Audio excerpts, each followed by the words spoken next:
Welcome, good afternoon. This is a rather unique event. We have, as you can see, a cast of thousands, or at least of tens, to launch a new book called Pandemic, Where Are We Still Going Wrong?, which is the third in this series. I mean, it's now 8 months and 3 days since Boris announced the first pandemic lockdown. Today, Matt Hancock announced new tier measures. It's a lockdown by any other name, and this is the third one. There have now been over 1.5 million coronavirus cases in the UK and 56,533 deaths. Pandemic is still raging in all of our towns and cities. So just what is going wrong? Has the Johnson government lost control? Is it bereft of ideas and action? Or some of these people will offer you the answers. The event is to launch a book called Pandemic, Where Are We Still Going Wrong? It's the third book on this subject this year that I've edited. Like all of them, it's a box of delights, some sweet, some sour. Tonight we drop into the minds of some most distinguished authors. It's like idea speed dating, really. Each gets a strict 4 minutes. You take away from the next hour which bon mots you want, but do buy the book. And there's a special offer today or on Amazon. First up, Professor David Bailey of the University of Birmingham, one of the most quoted economists in the UK, and after him, Vicky Pryce, the former Joint Head of the Government Economic Service, on the massive cost of COVID. David, over to you. Thank you very much, John. I'll very quickly share my screen. I hope you can see that okay. I'll be really quick. I'll whiz through these slides, but they're available for people afterwards if they want. The COVID recession led to a decline in output in the second quarter of this year by 20%. There was then a recovery of about 15%. Now a further decline as we're going to the second or third lockdown, as John was saying. So by the end of the year, GDP, the overall size of the economy, will be about 11% smaller than at the start of the year. That's the biggest hit really for over 300 years. People are talking about the Great Frost of 1709, a bigger hit than during the global financial crisis. The economic hit for the UK is greater than other European countries. We have a high debt to GDP ratio, unemployment set to rise to about 7.5%. by 2021. It could be much worse than that in the event of no deal Brexit as well. Inflation low, but there may be hidden inflation in terms of grocery prices going up. That's the historical picture. So you see there on the right-hand side, the declining GDP. You've got to go way back centuries to see anything like this. Much bigger impact than during the global financial crisis. Both the supply and demand side hit, a big drop in confidence measures. A key point is there is no simple health economy trade-off. Unless we get test, track and trace at a local level really operating well before the vaccine comes, we aren't going to be able to open up parts of the economy. So the kind of debate that's taken in place in parts of the Conservative Party, I think, has missed the point. We've got to get the virus under control to really get the economy going again. And huge uncertainty over the shape of the recovery, whether it's a V-shaped, as suggested by the Bank of England early on, that isn't likely. Whether it's a U or L-shaped, or more likely a kind of a W-shaped. Some have even talked about a K-shaped, where some parts of the economy and some people do well, others do badly. A big differential impact on different sectors and places, so different regions and different sectors affected. Accommodation, food and services, along with entertainment amongst the most affected sectors. Manufacturing, which was badly affected, has since bounced back, although part of it has been lost. That's a similar sort of diagram showing how certain parts of the economy are operating at below previous levels of turnover. Whole load of different government policy interventions. Monetary policy eased. The government has run a big budget deficit, and Vicky will talk about this much more. That was, and it is, absolutely the right thing to do. There have been loans to firms, but they didn't really get out to firms through the banking system until those loans were 100% guaranteed by the government. So there's going to be some reflection, I think, on how well the banking system has worked. One of the biggest things the Chancellor did was the job retention scheme. Over 9 million workers helped by that. That was meant to end in October, but at the very last minute was extended through to the spring. That's been hugely important, but it could have been better designed in a number of ways. One, it could have been more of a long-term program right through to the spring. There wouldn't then, I think, have been workers laid off, and in hindsight could have been kept on. Secondly, it's missed some self-employed, some recent hires and company directors. And also it isn't like a proper part-time wage subsidy scheme in Germany. So a good scheme, but the design of it could have been better. We also saw a whole range of other interventions, of course, but again, some big gaps, some big sectoral gaps. Not much support, for example, for aviation or automotive, in contrast with some of the other countries in Europe where they've really put support in to those sectors and tried to shift them in the direction of electric cars and sort of future technologies. The most recent policy changes have been good, but much more, I think, is going to be needed. There is a real risk of a wave of small firm insolvencies going forwards. And I think the key point is that the government can borrow at the moment at very low rates. The deficit and the debt is not the issue right now. It's about jobs and getting growth going again. So I've talked a bit about PMI confidence measures. They took a big hit. They came back, have been declining again recently. Particularly important is the PMI confidence outlook there on employment, where we can see that actually there's still big potential job losses coming unless the government, I think, does more beyond the furlough scheme. In terms of how GDP might recover, this is what has happened, a big decline, a bit of a bounce back. The forecast is of a very gradual recovery from here on in. But look at that dotted line. That's if we have no trade deal with Brexit. So if we end up at the end of the year with no trade deal, there's going to be a further hit to GDP and an even slower recovery going forwards. So big debates about the shape of the recovery. I think the key point is that the recovery had largely stumbled even before the second lockdown came in. I think we're going to see further quantitative easing from the Bank of England. I'll hand over to Vicky on borrowing. OBR is forecasting borrowing to reach 400 billion. The spending review has taken another 10 billion out of departmental spending plans next year and for subsequent years, but there's a whole load of assumptions in the forecast which may not be met. So actually, we may end up with considerably more spending in 2024-25 than is being forecast. So that, there's some huge uncertainty going forwards. One thing I want to finish on really is this an opportunity for a policy reset? Can we rethink how our banking system works to channel funds to more productive sectors? Can we think about how we reward key workers? Have we got to rethink the welfare system? How well did the economic system work in terms of resilience? Maybe we've neglected manufacturing enough. Perhaps we need to focus on that more in terms of PPE, ventilators, and so on. There's a lot of evidence to suggest that in Germany, they've done a lot better in terms of dealing with the virus. Perhaps we need to devolve more to a regional level. But of course, we've just seen from the Chancellor a top-down challenge fund for regions of £4 billion. That is not very good in terms of devolution. There's going to be questions about who bears the burden in terms of wealth taxes maybe in the future. There isn't an immediate desire to return to austerity. So don't forget Brexit. The forecasts for Johnson's deal this is still a very hard form of Brexit. A WTO scenario with no trade deal is going to be even more damaging. So over to the very brilliant Vicky Pryce, who can tell us much more about what's likely to happen on the fiscal side of things. Vicky, if you'd like to switch on your sound and your vision, you saw Rishi yesterday. 10 years ago, you might have been advising him. Did he get it right? Hope you can hear me and see me. Hey, right. Very good. So thank you very much, and thank you, David, for that introduction. Just a couple of minutes on that and where we may be going from here on the fiscal side. But yes, I don't think there was very much of a choice. And it's interesting, John, that you mentioned or you asked about 10 years ago when I was indeed working for the government and we had the financial crisis. The interesting thing about it is that even at the time, even though right now it looks very uncertain what may happen in the future, it was pretty uncertain then as well. And the important thing then was to put as much money into the economy as we possibly could. There will be mistakes made, as there have been mistakes made. So we overspend possibly or spend wrongly on some of the PPE equipment. And we have in our book itemized some of that spending that's taken place. And I'm sure it will be looked at again at some point by us and others. But there was no doubt that at a time of severe crisis, you just take a risk. It may not all be perfect. Maybe even the job support scheme as it was may have gone to people who, or the job retention scheme may have gone to firms that perhaps didn't need it. It was used not quite the right way.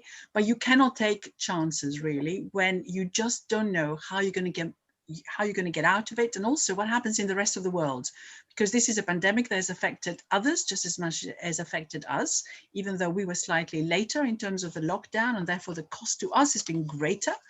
But also the same in the financial crisis. The interlinkages across the world were things that perhaps one couldn't plan for ahead. But what's happening now is that there has been a switch in terms of what the markets are thinking in relation to whether some of the extra borrowing that we're doing ourselves and others all around the world is sustainable or not. I think at the time of the financial crisis and pretty soon after, there was this urgent need to try and rein back as quickly as possible the moment the economy started to recover. That was probably a mistake then. It was certainly a mistake in Europe, where a number of countries have still not returned to the per capita GDP that they had back before the crisis. And the fact that we've been able to borrow very cheaply, as David was saying, is a reflection very much of that. I mean, we're borrowing at 0.2%. That's what the yield is on 10-year bonds right now. But frankly, it's negative in various countries like Germany, even Greece, where I originally come from, which had that terrible problem during the Eurozone crisis, has been able to borrow at below 1%, which is quite incredible. Now, why has that been the case? How is it that we can borrow up to 400 billion possibly this year? And mainly because we have put huge stimulus measures into operation. Obviously, there is a sort of automatic fiscal stabilizer in operation. We're not growing very fast. In fact, the year as a whole will see a fall of over 10%, maybe 11% if the OBR is right. But in reality, we have been able to do this and spend something like 280 billion extra on stimulus measures because the Bank of England is behind us. And the Bank of England is there to accumulate all that debt that we've been selling to investors, buy it back if necessary, and basically hoover it up onto its own balance sheet. That, of course, has kept yields low. And that's how the system has worked. It has worked exactly the same way in the European Central Bank, which has put or is intending to put overall for the moment, it could be more, 1.3 trillion euros of liquidity that way through quantitative easing, helping quite a lot of countries with the problems that they're having at present, increasing their debt. And also, of course, in the US and in Japan, where in Japan it's been endless, basically as much as necessary to keep rates low and the economy to recover. That is basically how the system has worked. We've got a lot to get through, so can I just maybe just ask you one question? Are we in a big hole and should we stop digging? We will at some point have to start digging a little bit because it is quite obvious that if we carry on borrowing at this rates, that will be unsustainable. But in reality, a lot of the measures that we have at present are going to come to an end. The government is assuming anyway that a lot of the extra help they'll give next year to the National Health Service will not continue after. They may be wrong about that. They may need to spend a little bit more, but there will be measures that will be required, such as raising taxes and possibly looking at spending in order to get us back to some normality, but debt will continue to increase and we're still going to be borrowing, according to estimates, an extra 100 billion in 2024, 2025. One point to finish. David mentioned what may be happening on infrastructure in the regions and so on. There is now a new infrastructure bank that's being suggested. There is some extra money that has been put aside for short-term infrastructure measures. But what I fear is that if you add to the problems of Brexit, and if you look at the amount that the government may have by the end of the Parliament and how it might need to retrench, then some of the money, the 600 billion supposedly, that was going to be used to level up the regions may just disappear into thin air. Right, okay, thank you very much indeed. Very depressing. In case you've forgotten, this event is all a book launch for a book called Pandemic, Where Are We Still Going Wrong?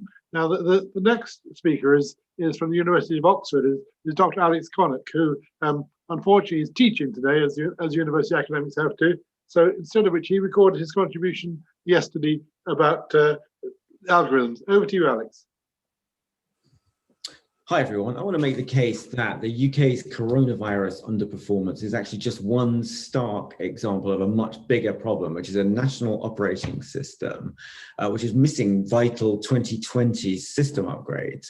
We actually need to reprogram UK education for the cross-disciplinary algorithm economy, and that's a lesson we really learned from coronavirus. So if we go back a little bit in time, we know that in 1992, James Carville, who was Bill Clinton's campaign manager, put up on the wall of the Arkansas campaign HQ, change versus more of the same, the economy is stupid, and don't forget healthcare. And 30 years on, in these uncertain times, those dictums kind of need an upgrade. And with the arrival of the internet and Internet of Things, digital advertising and social distribution and the rabbit hole and so forth, we probably need to add a fourth point as the kind of precepts of politics, which is the algorithm stupid. And that means everyone is going to have to recalibrate their formulae for 21st century success, including education. We're probably all going to have to learn a lot more computer science and a lot more maths. So what is an algorithm? So an algorithm is in maths and computer science a precisely defined set of mathematical or logical operations for the performance of a particular task.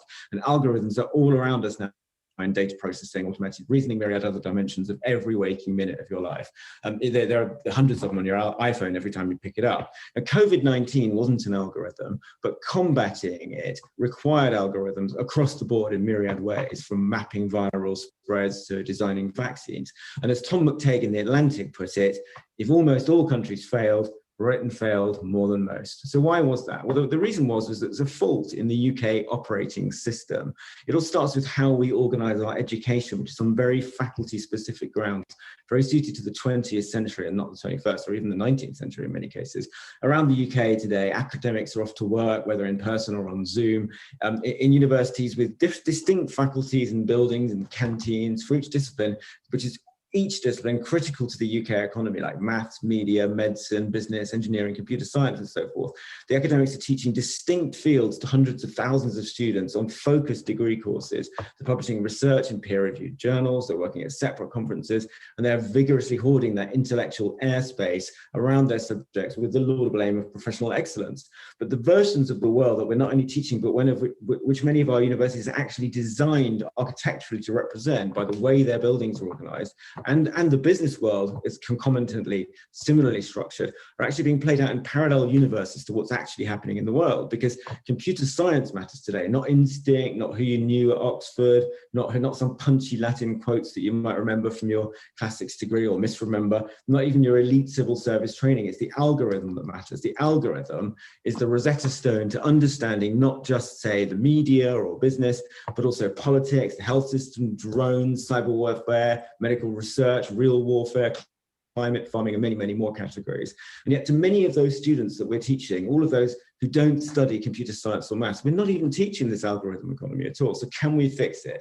And the answer is yes, we can, as Obama famously said, but we need to change the way we structure our education. And that's the way to get to the root cause of our problems with the coronavirus. So the answer is not just to develop and own and exploit our own algorithms, which we're good at in disciplines, but to go much broader. We need to think much more flexibly about the way we think about universities, and particularly courses within them. So a segmented faculty structure that was right for the 20th century is not right for the mid-21st century.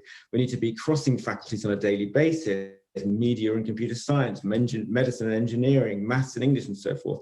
We might need to add coding to every degree we teach. Workers who don't know about predictive analytics that lie at the heart of basically everything in society today need to be taught about that. They need to be taught computer science. So in a simple summary, it's the algorithm stupid. Thanks. Thank you very much, Alex. Plenty to think about there. Let's move on to things more granular and go to John Lister, who I think now 36 years has been campaigning on behalf of the National Health Service. He's actually written two chapters in this book. One on the farce of the Nightingale hospitals, and the second one on private hospitals profiting from this. Over to you, John.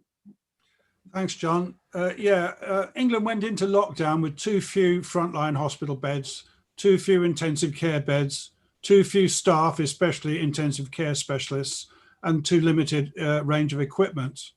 And hospitals were already, before COVID, missing targets for waiting times and struggling to cope each winter.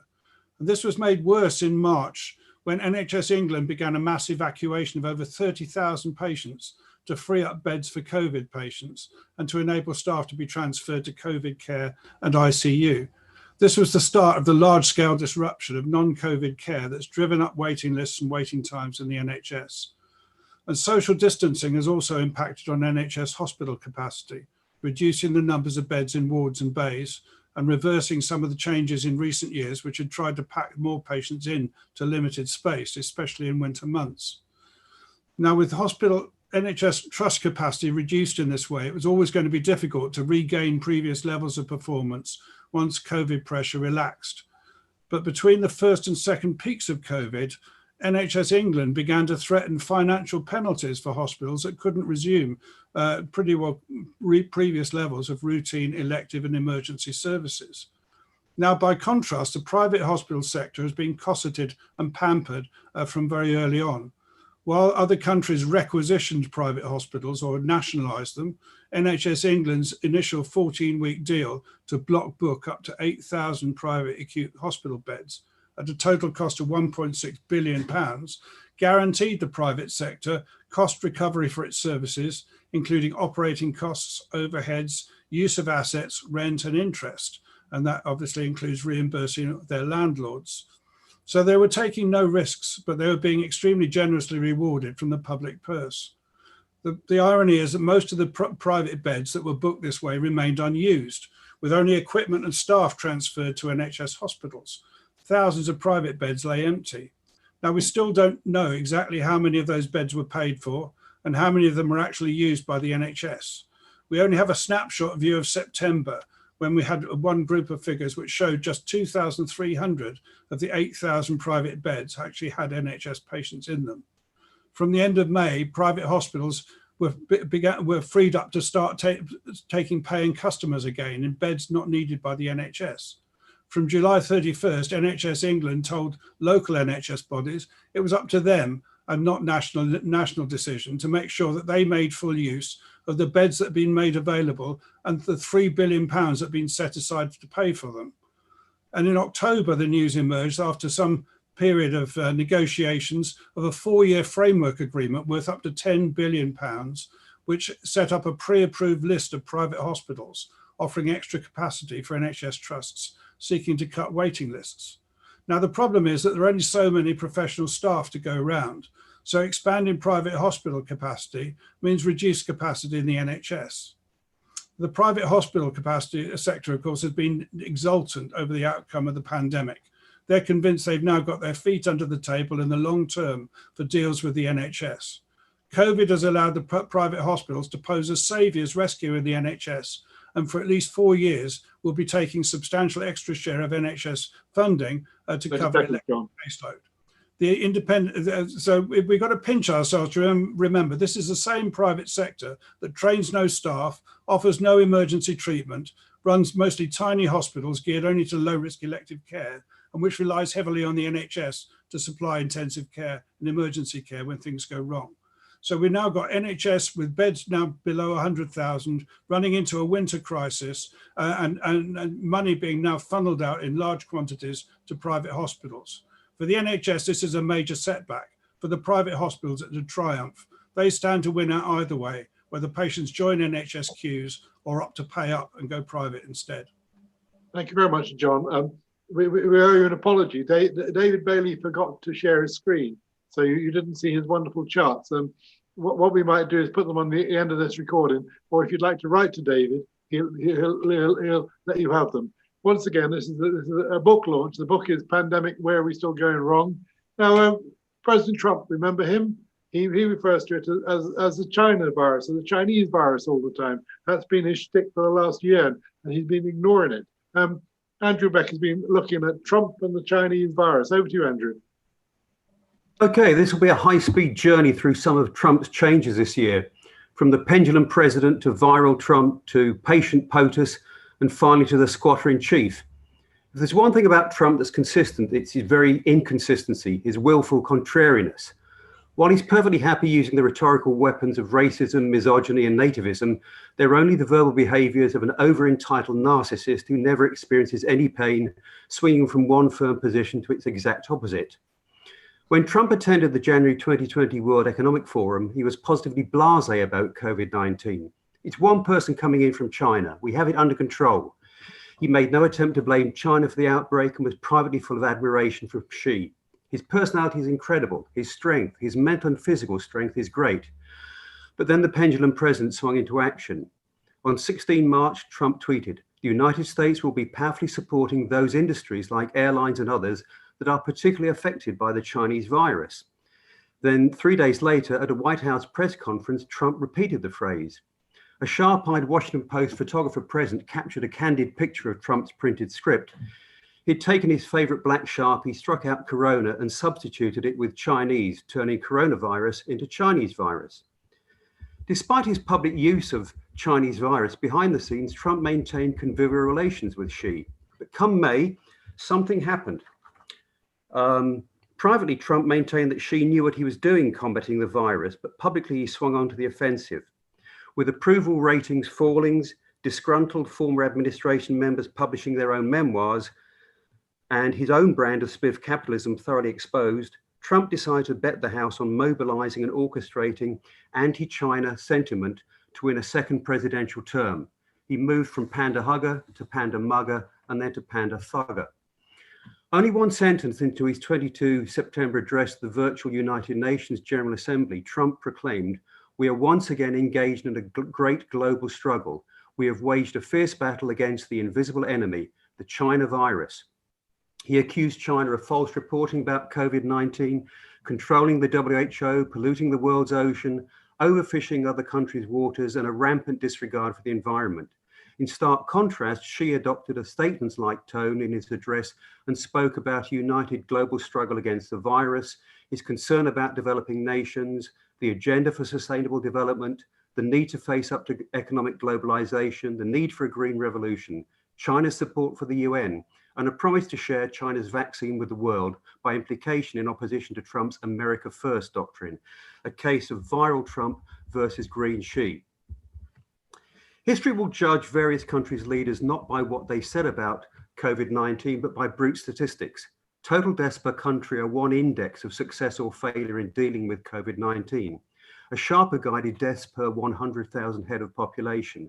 On 25 October, Johns Hopkins reported that US deaths per 100,000 were 68.74, UK were 67.43, and China were 0.34. Trump's presidency dreadfully exacerbated global tensions. It offered an horrific example of how little a country's leader did to prevent unnecessary deaths and to protect its citizenry. Looking away from his own mess, he attempted to direct the public gaze to China as the pantomime villain responsible for his failures. Seems that the apparently democratic system led to this toxic stew of colossal caprice and Levian self-love. China's keyboard heroes, in Wang Shuying's words, see no reason to bother with democratic electoral system that could produce Trump or Brexit. Having lost the 2020 election, Trump has now become the squatter in chief. From White House, he sounds a trumpet for his supporters to occupy, in Sean Willence's words, a virtual confederacy from which they broadcast the Trump doctrine. Speaking on Sinclair Broadcast Group's America This Week program 5 days ago, Trump trade envoy Peter Navarro declared Trump is the only person in the deep swamp to stand up to communist China. Not content with this, he claimed that COVID-19 came from a Chinese bioweapons lab, that the Chinese government had sent hundreds of thousands of people around the world to infect the world, and that they, that is the CCP, don't give a hell about killing the rest of the world. If 2020's events give us cause to shiver, just think how a Pompeo 2024 presidential campaign would sound with Navarro and his team. Thank you very much, Andrew. You can read Andrew's essay in full in the book in Pandemic, and also in I think it's in a Chinese publication as well. Now moving on to the media, which is part of the focus of this book. Fiona Chesterton is not only a former Channel 4 commission editor, she was a former senior editor of the BBC in her time. She actually started to watch COVID telly, and she specialised in 1 week or 1 day. Over to you, Fiona. Thanks, John. Trump has been a great disruptor, but I'm sure the coronavirus will prove to be an even greater one, including for the news media and the old broadcasters in particular. We can already see, before any detailed studies are done, that the virus has accelerated in all sorts of ways in our lifestyles, our culture, and our wider economy, things that were already in train. To give you one example, again, going back to President Trump, he's famously castigated at every turn the mainstream media, the MSN, gone direct to his base via social media. Other politicians, including our own PM, are also engaging more and more directly with their audience. Earlier this week, for example, Boris's home video from Downing Street about COVID Christmas was on Twitter several hours before the main news bulletins. Today, we've had research from Ofcom, which shows how the pandemic is already impacting on TV news, especially the BBC. This research, conducted in the past few months, shows, amongst other things, that the reach of BBC One news services has declined to little more than half of the population. And in another part of the media forest, 12 million new subscriptions were taken up for services such as Netflix and Disney Plus in the past year. I hope that Ofcom commissions some more detailed research on how audiences have consumed news about the coronavirus specifically. I formed some impressions, as John indicated, by viewing one day's news output for the book we're launching this evening. The day I chose was the October one, when it seemed Westminster confronted Manchester, or was it the other way around? Andy Burnham, the Mayor of Greater Manchester, stood close to where the Peterloo massacre had taken place 2 centuries before. He railed against what he saw as inadequate resourcing for local authorities. It was a dramatic news conference playing out live on Sky and the BBC News. A couple of hours later, Boris Johnson, flanked by public health boffins, stood at the Downing Street lectern with the Union flags draped behind him. Another highly symbolic theatrical scene for the cameras. It was a good day for rolling news and news as drama. Rather than the traditional bulletins, I prefer the long-form news programmes like Channel 4 News and Newsnight, which I believe have both done outstanding jobs throughout the pandemic. Yes, I think that, despite the mateless misstep early on, which got her a reprimand from the bosses, reports such as this week's from Liverpool, revealing how low the take-up of mass testing was in the poorest parts of the city, told me things I hadn't heard before, except rumoured from a Scouse friend. Channel 4 News' investment in journalism across the UK has really borne fruit during the pandemic. Regular reports from Scotland, Wales, Northern Ireland and North of England have given me more granular and grittier coverage than other outlets. On the day Andy Burnham confronted Boris, I learnt more of the local picture from Channel 4 than from the BBC's regional news programme. This sort of coverage can't make up for the sad decline in local news in general, but it's something. To give you another quick example, you remember the first local lockdown was way back in the summer in Leicester, which happens to be my home city. Only Channel 4's correspondent, Darsha Soni, convinced me she understood my birthplace, getting into the areas where the sweatshop textile factories are based before anyone else. For me, the old war horses, the bulletins at 6 at 10, fall between the store's rolling news, notably Skies, and the long-form programmes. Their packages are professional, but often predictable. Finally, one last point, quickly. If there's one lesson I would suggest newsrooms need to take from their pandemic coverage, it's they need data specialists in-house. Data journalism matters and has come of age in the pandemic crisis. Newsrooms in the past have recruited mainly from arts or journalism graduates, but scientific and in particular statistical expertise has been thin on the ground. This has to change. Data journalism is no longer just for the nerds. Over to you, John. Thank you, Fiona. Once again, for the book, it's called Pandemic, Where Did We Go Wrong? Fiona's been quite positive about journalism there. Mike Gilson is a former editor of the Belfast Telegraph and the Brighton Argus, and has since retired and gone a bit to the dark side, and also gone across to garden history as well. Mike, how did you view it from your point of view? Thank you, John. Yeah, perhaps not as optimistic as Fiona. As you say, I'm a long-term journalist, newspaper editor of Belfast Telegraph and the Scotsman, among others. But as we say in journalism, gone over part-time to the dark side. And what I say here is not, I'm not an expert on the pandemic, no journalists are. I'm looking from afar from the dark side onto what I see as the output of the media this year. And just to give you some detail, I've worked in communications with the response, with public health officials and people like that. So I've been on the other side looking at my old profession. And I have to say, I've been very disappointed with what I've seen. In the early days, I remember looking at Zoom conferences with a lot of these people asking the journalists questions, stress testing what we were going to say. Questions like, were these deaths with COVID or of COVID? How are these deaths calculated? Beware, I told these people, you are about to get an onslaught of forensic journalist questions. And it didn't come.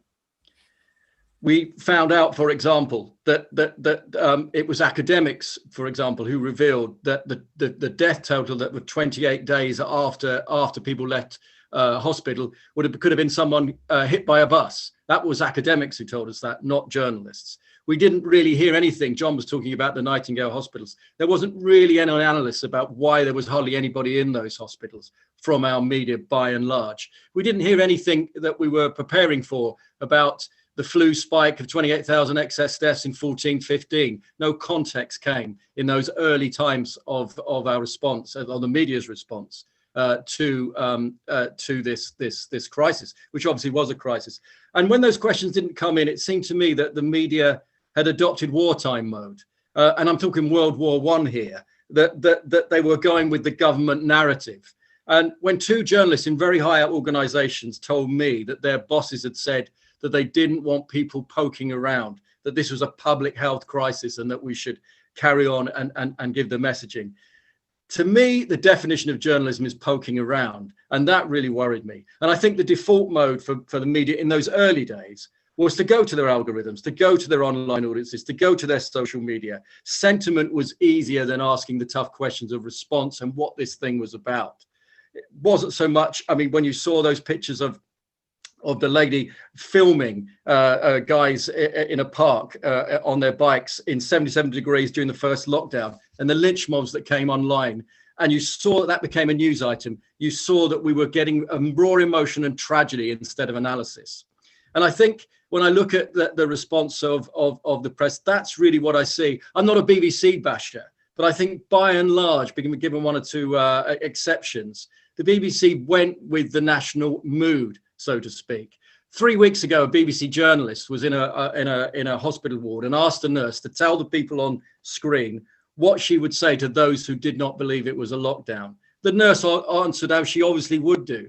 But that is not journalism. That is simply not objective journalism. I asked very quickly, why does Professor Niall Ferguson get a hot seat on today's programme and Professor Sunetra Gupta not? These are interesting questions that I think need answering. And we have to be careful, really, because it is not that this isn't a serious pandemic. It is that if the media don't stand up for investigative, objective journalism, what we will get in its place will be something far, far worse. Thank you very much, Mike. Strong stuff there. Now to the nations and regions, as they say in the BBC News. In Wales has had its fair share of lockdowns and fair share of crises. Martin Shipton from Western Mail. Give us your point of view, please. Yeah, well, what's been absolutely extraordinary from a Welsh perspective is how the crisis has really been the making of the First Minister, Mark Drakeford. Now, he was elected to his role back at the end of 2018. And initially, he appeared to be quite a disappointment. He's not a politician, really. I mean, he's not someone who has been steeped in politics. He's a professor of social policy. And he's got a very professorial kind of image. He's a sort of man who talks about going to his allotment at the weekends, not a very dynamic, charismatic sort of character. And yet, the crisis, for all of the bad things about it that have been reported as well, from Wales too, he seems to have become a Teflon man, and his ratings have absolutely gone through the roof, and he is now a very popular figure, unlike he was before the advent of the pandemic. And he really is on course to take Labour to its, what is it, would be fifth successive victory in May next year at the Senate elections. Now, this is all really despite the fact that there were a number of very unfortunate incidents that occurred. I mean, it got off to a very bad start when the Welsh government didn't cancel the Wales-Scotland rugby match. And loads of people came down and were milling around in all the pubs in the centre of Cardiff, no social distancing, all of that. And then on the afternoon before the match was due to go ahead, the Welsh Rugby Union took it upon itself to shut the match down. So that got a lot of bad publicity. The Health Minister, Vaughan Gething, has actually come out of this as quite a hapless figure. He did impose some very strict lockdown measures at the outset, one of which was that there should be no picnics out in the open. And he was caught by a Sun photographer out with his family, having a picnic, sitting on a park bench, eating some chips which he'd bought. So he got into a lot of mess about that. Subsequently, he also made a bit of a fool of himself when he announced that there was a very big deal that's been done between the Welsh government and the Swiss pharmaceutical company Roche to buy loads of tests, and there were going to be 6,000 tests a day. And then it turned out that he was actually gazumped by Public Health England, who had come in either with a better offer or they had exercised some kind of leverage on the company, and it resulted in Wales looking very, very foolish. But as I say, despite all of this, Mark Drakeford has come out of it extremely well. Now, you did have this situation where there were people coming into Wales from England to go to the beach and things like that.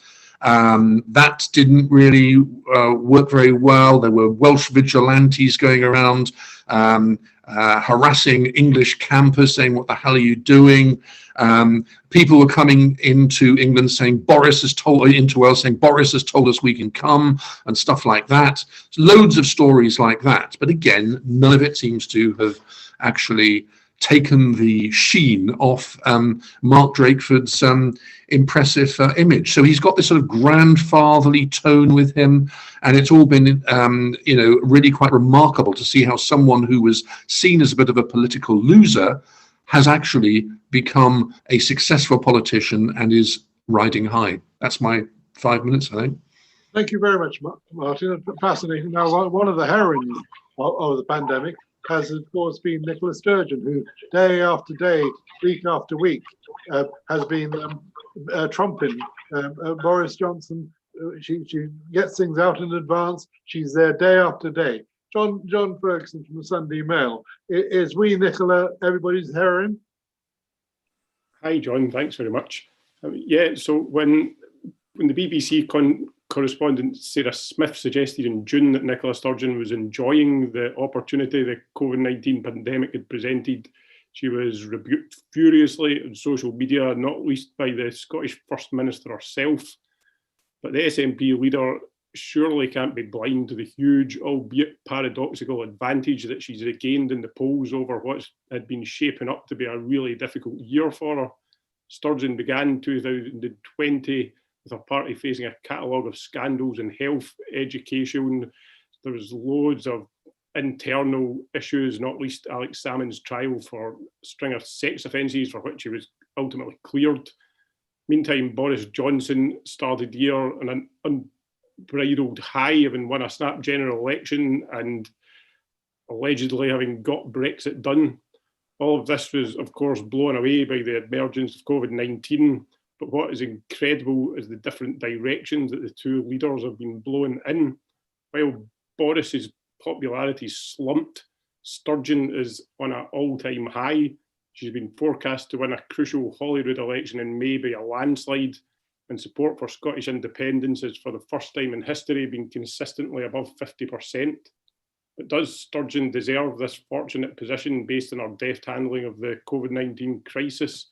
It's difficult on any practical measure to answer that question with a yes.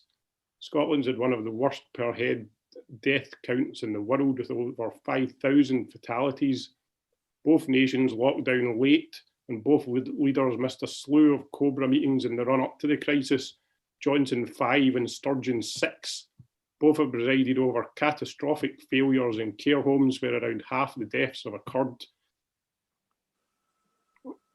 One cause of both countries has been down to, or may be down to, the discharge of COVID positive patients into these institutions. Both countries have also failed to put in place a functioning test and trace regime. So how on earth has Nicola Sturgeon managed to emerge in a stronger position? The answer to that question is very much a story of presentation over substance. Sturgeon has embraced the opportunity to speak to the nation at almost every turn on national TV, while Boris has been keen to avoid the camera. Perhaps the bumbling old Etonian act worked better in ordinary times, but not in the midst of a pandemic when people want someone relatable who appears to care and understand their plight. Both leaders have been hit with embarrassing scandals over their senior advisors breaking lockdown. The striking difference was that while Catherine Calderwood was forced to step down almost immediately, Cummings remained in post until fairly recently. One of the few policies differences so far has been Sturgeon's decision to trigger Scotland's circuit breaker in the second week of October. It was a gamble that for the first time put some clear water between Holyrood and Westminster, with Sturgeon appearing to have played the better hand. There has been talk of a compliant Scottish media, but that's been exaggerated. If anything, there has been a London media that's found exaggerating tales of Sturgeon's competence and easy stick to beat Boris with. How things play out from here will have really deep ramifications, not only for public health, but the future of the United Kingdom, with another independence referendum very much on the cards should a landslide be delivered in May. Thanks, that's me. Very much, thank you very much, John. A tale of two capital cities there. Now let's go to another capital city, to New York City, where Angela Antetomaso is there. She lived in London until last year. She's been observing Britain from afar. New York has not been free of its own problems. Angela, how do you see Britain? How do you see New York? Yes, hi, John, and thank you. Well, as you said, I've been living in London up to about a year ago, and this has been for over 20 years. So my heart is still there, even if I'm here now. But what I'm seeing is that the things are not very different between London and New York. We have been going through one of the toughest times here in New York. In April and May, as you know, New York had something like 250,000 cases and 23,000 deaths. And I'm talking only about New York itself. At the same time, now things are much, much better. Today, just wanted to let you know, it's Thanksgiving here.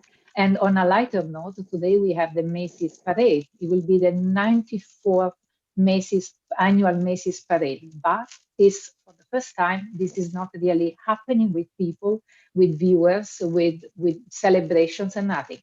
People will always be able to see it on TV. So last year, there were 3.5 million people in the streets of New York. Now there are 0. So everyone can only watch from TV. This shows, to what extent things are different here in New York, like in the rest of America. And what has happened here, and what I've been seeing from here, looking at what's happening, has been happening in London and the UK, again, is pretty similar. I think that both governments should have acted earlier. Both governments should have acted in a different way. And now we are at a point where in the US, we've got about over 13 million cases and something like 270,000 deaths, while in the US, in the UK, as we know, we have about 1.5 million cases and something like 52,000 deaths.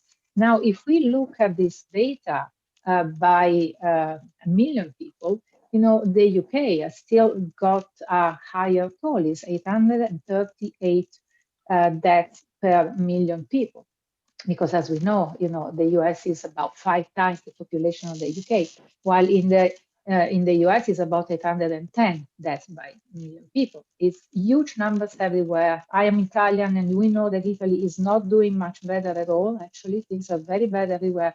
But here in New York, one thing that I would like to say is things have been a bit different after the tragedy that we have seen in the past few months, because being the US a federal state, the governors here, single governors, can decide by themselves. And this means that we have had Governor Andrew Cuomo here in New York, who decided from April, to impose a mandate, a mask mandate all over the state. Now, for example, again, for Thanksgiving, people are usually flocking to New York for Christmas, Thanksgiving, but now they have, for example, checkpoints at bridges. They have checkpoints at airports. They are checking the people get tested before entering the city. They check the people get tested or go into quarantine once they enter. I mean, things are being very, very strict. What we have seen here in the US, actually in New York, that we haven't seen in most of Europe, including the UK, is that over summertime, we have not had a real kind of happy summer where things were going better and people were traveling and everyone was going on holiday. Basically, we stayed, if not at home completely, obviously we didn't, but we didn't go out much. We didn't enjoy, the travels that everyone would have done after such a tragic period, these 2 or 3 months that were really very, very bad for everyone.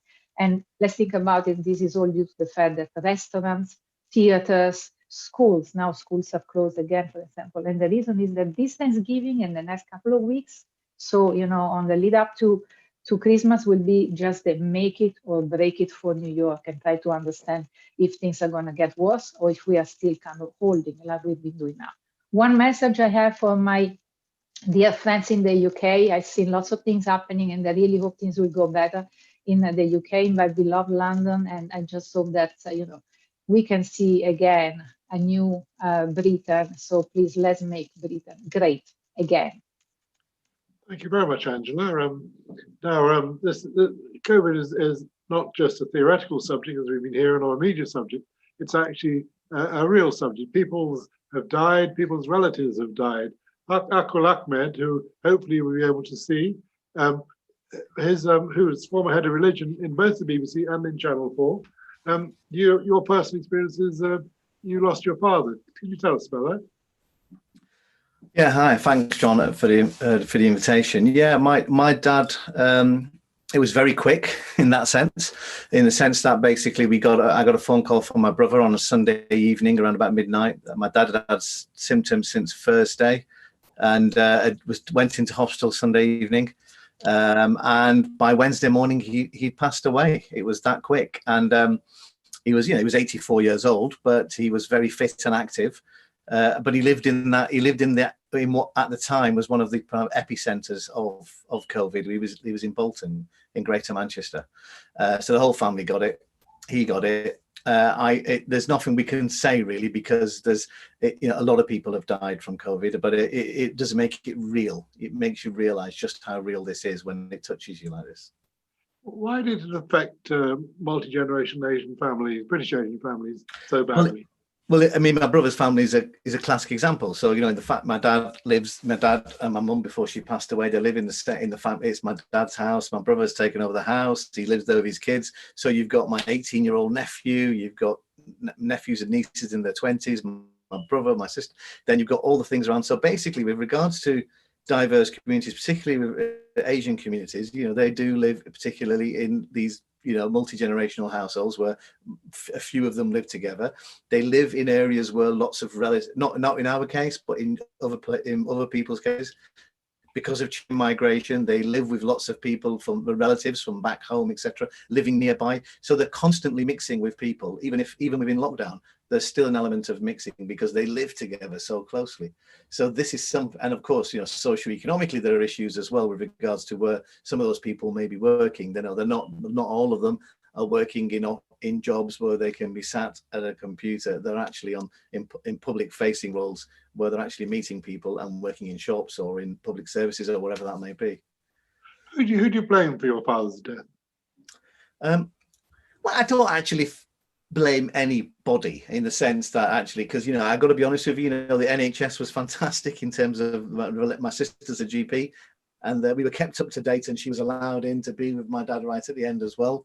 The mosque that buried him, they were fantastic as well in that service. You know, I wouldn't be being honest if I felt that we've not handled it particularly as well as we could do. And I think there has been an issue about not understanding the nuance in terms of messaging for various different communities. And I do believe that when we opened up a little bit, you know, some people got an idea about what it was, you know, what they could and couldn't do. And I remember speaking to my dad about this. And the big thing for me was going to the mosque. He went to the mosque, and I explained to him that where I lived, you know, on the Eid prayers, I didn't do them in the mosque. I did them at home because I didn't feel that it would be safe for me to go to the mosque. And my dad was a bit taken aback by that because he went 5 times a day. And I know him and my brother had words about this, and my brother stopped going to the mosque because he felt that it was difficult to social distance. And in the end, he had to go back because of my dad. Now, did he catch it at the mosque? We don't know, because my brother and my nephews and my sister-in-law, they were all out. They were all going out and working and studying, etc., and meeting people. So the fact of the matter is, life, you know, once life opened up after the first lockdown, this was always people were always going to be victims like this. And I don't blame one individual, but I do think that it was a case of there's always somebody that's not behaving themselves. And that's I saw a piece the other day, I think on Channel 4 News, about a 10-year-old Muslim boy that died, and how there were huge sections of the cemetery, I think somewhere in the north, which are Muslim dead, COVID Muslim deaths. Do you think we've realised that properly?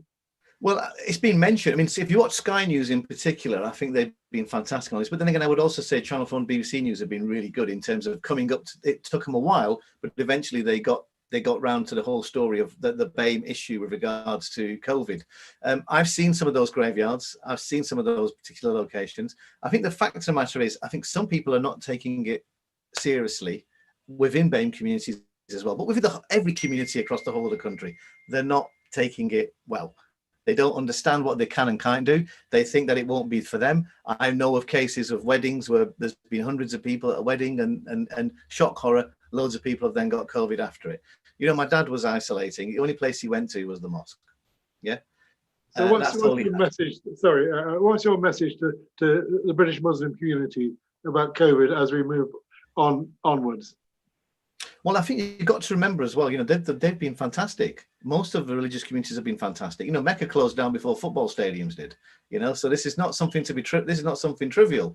So mosques, gurdwaras, temples, etc., the synagogues, they closed down. So the thing I would say is to stay firm, because I think there's been a lot of anger right now because Eid was cancelled at a few hours' notice. There's been no Diwali, no Rosh Hashanah, all of those kind of things. Yet we're being asked to kind of like give everything up, all the hard work that we've done for Christmas. Now, I could, as a former head of religion, I kind of like get the hierarchy. So I personally haven't got a problem in normal times if we prioritize Christmas over other religious ceremonies. That said, these are not normal times, and I think we could have skipped it this year because the end result of people mixing and having that message again that things are okay. It must be okay. They've opened it up for 5 days for us to all get together and mix. Because of that, I think we'll have more cases. And it's not about a hierarchy, because I understand the hierarchy. I've lived it for 15 years in my job. It's not that. It's hierarchy, schmararchy. It means nothing right now. People's lives are at risk. And that's the one thing I'd say for whatever the community is to remember the thing that you think is simply you just doing your little thing. The knock-on effect is it has impact on other people. So if you think I can just go to the Gurdwara or the mosque, or I can meet my family and it won't affect anybody, well, it does, because that innocent person you brush across or you meet or who uses the same facility as you the next day or a couple of minutes later or a couple of hours later, that's the person you affect, not necessarily the person that you know who's in front of you at the time. A simple question. Would you have cancelled Christmas?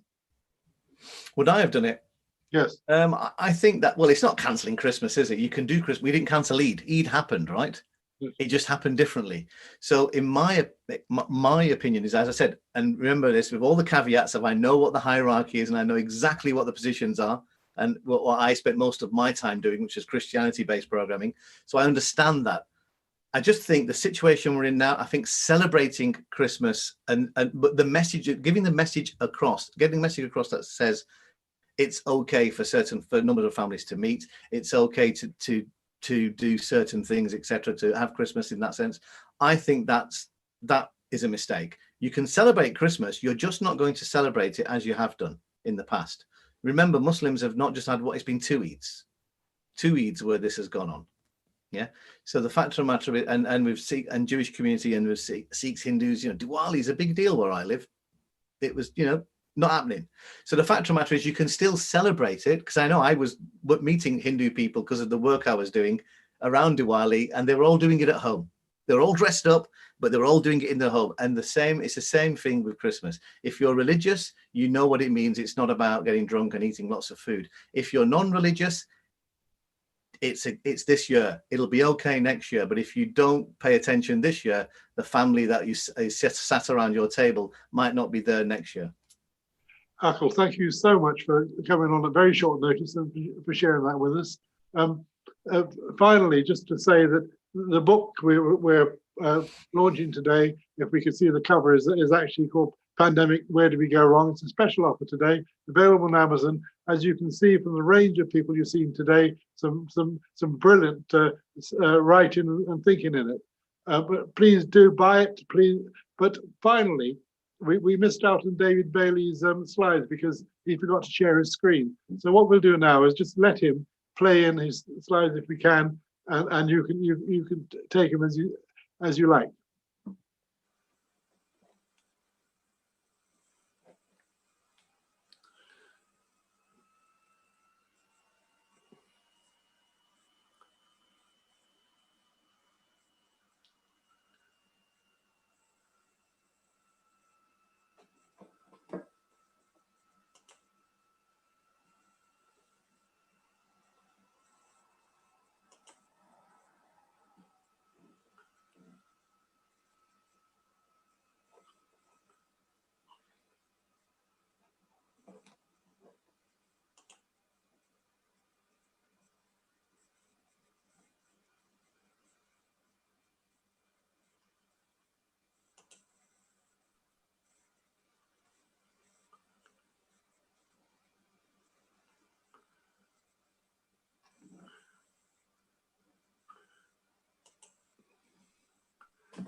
Now, hopefully we've come to the end of David's slides, have we?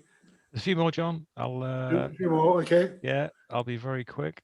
That's all right. Take your time. If people want to see these.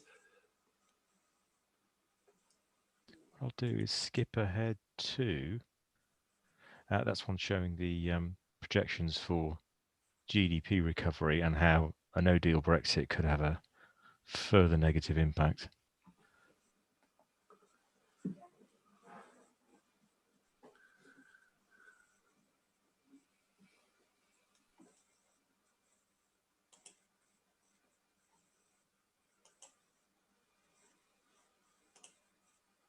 There you go. Right. Thank you, everybody, for watching. This is all available on YouTube. You can watch it in your own time. If we could perhaps just end with a slide of the book again, please. Thank you very much indeed.